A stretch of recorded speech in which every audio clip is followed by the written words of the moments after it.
Context matters inordinately when watching shows, and it's something that I do try to maximize in terms of positive context for positive comfort. This is something I realized when watching a few episodes of Pokemon Sun and Moon I had recorded off television on a VHS recently. I was sinking into my couch and was pretty tired, simply basking in the childlike wonder of Sun and Moon combined with the lo-fi aesthetic sensibilities of that tape. I can't even recall some aspects of the episode, but the feeling that was present was the most important part. If I were to experience this in another context, one that has less comfort from the couch and one where I'm more hyperactive due to not being tired, sure, I'd enjoy the general atmosphere and execution of the show, but I feel that I wouldn't tap into it with ultimate maximization of utility. This part of me that understands what the show is, the part of me that taps into what it is not present when in a normal, less comfortable environment. Pokemon Sun and Moon is a comfort anime. It's not meant to be thought about too heavily because its intention is to be the absolute best at what it is. And what it is an adorable, fun kids show with sunny beaches we can escape to. This had me thinking a lot about scores and how we score things and how people view scores and the politics behind scores, because in general, people view your score oftentimes as an ultimatum. Scores themselves are meant to represent your tastes. Why else would you look at someone's mal if you weren't invested in them as a person, if you didn't want to see what they thought about a show? But a simple score doesn't really say much. It's a general scale of opinion, but what's the baggage behind that opinion? I'm not just talking about personal experiences and what your tastes are in general, but how did you consume that show to get that numerical score? What about your circumstances made you able to get that score? Because I think I would personally not make Pokemon Sun and Moon a 10 out of 10 show if it weren't for the fact that I consume it the way that I do.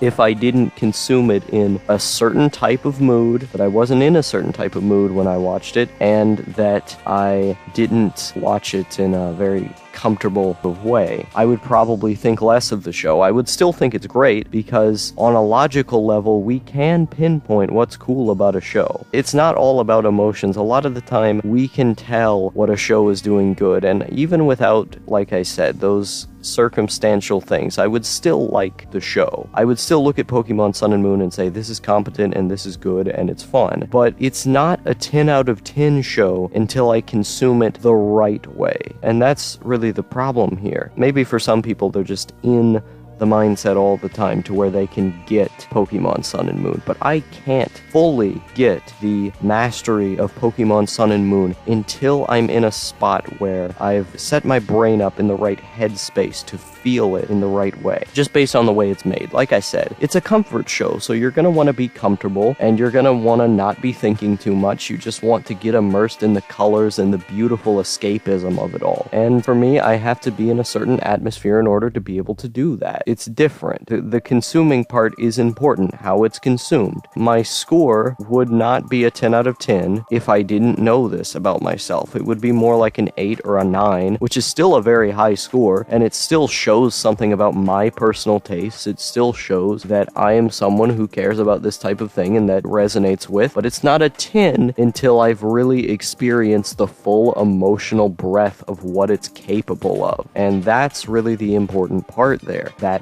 context. And I think that context is lost on people when you only see a numerical score. You need some level of understanding this person's headspace, because ultimately people are looking at your mal to understand your tastes. If they want to understand your tastes, then why aren't there write-ups there? Why aren't there in-depth analyses explaining exactly what you're into? Now, on some level, I am being a bit unfair with this, because just by looking at the works themselves, we can derive some sort of meaning about your tastes. We can say, okay, this guy likes Miyazaki and Satoshi Kon movies, Mamoru Hosoda, all these types of genius directors who have not necessarily a broad appeal. In the case of Kon, But all of these very masterful directors who have some elements similar in their work in that they reach a non-anime fan audience in a lot of ways. And so you could then pick apart those films and say, these are the little minute details that are common within them, so maybe these things resonate with this person, and you can understand their tastes a bit better from there. And I think there is a lot we can do with that. There's a reason I obsess over looking at 3x3s. I love 3x3s because it says something about the person. At the same time, I think there needs to be a call for more context. There needs to be more people making analysis videos, especially with people who have bizarre and out there tastes, because I want to understand exactly what's going through their head. Most people don't make the points that I'm making, and I'm not trying to be arrogant in that. That's just a fact. I'm not necessarily saying my points are better than anybody's. It's just that I'm over here talking about the Prince of Tennis and how when I watch that show, my experience to it is far different than anybody else's simply because I'm such a strange person. That's an individual type of gonzo thing. I need more of that for people who are different than me. And that's really what I'm calling for here.